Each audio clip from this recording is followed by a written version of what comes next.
qasab maaha inaad guulaysataa waxaase qasaba inaad isku daydo inaad guulaysato guushana waxaa shardi u ah caqabadaha iyo dhibaatooyinka haddaad horumar ku tallaabsato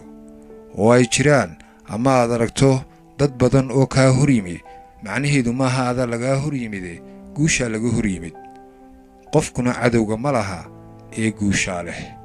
duniya aad ka tahay boqor ha ka noqon qof dayraa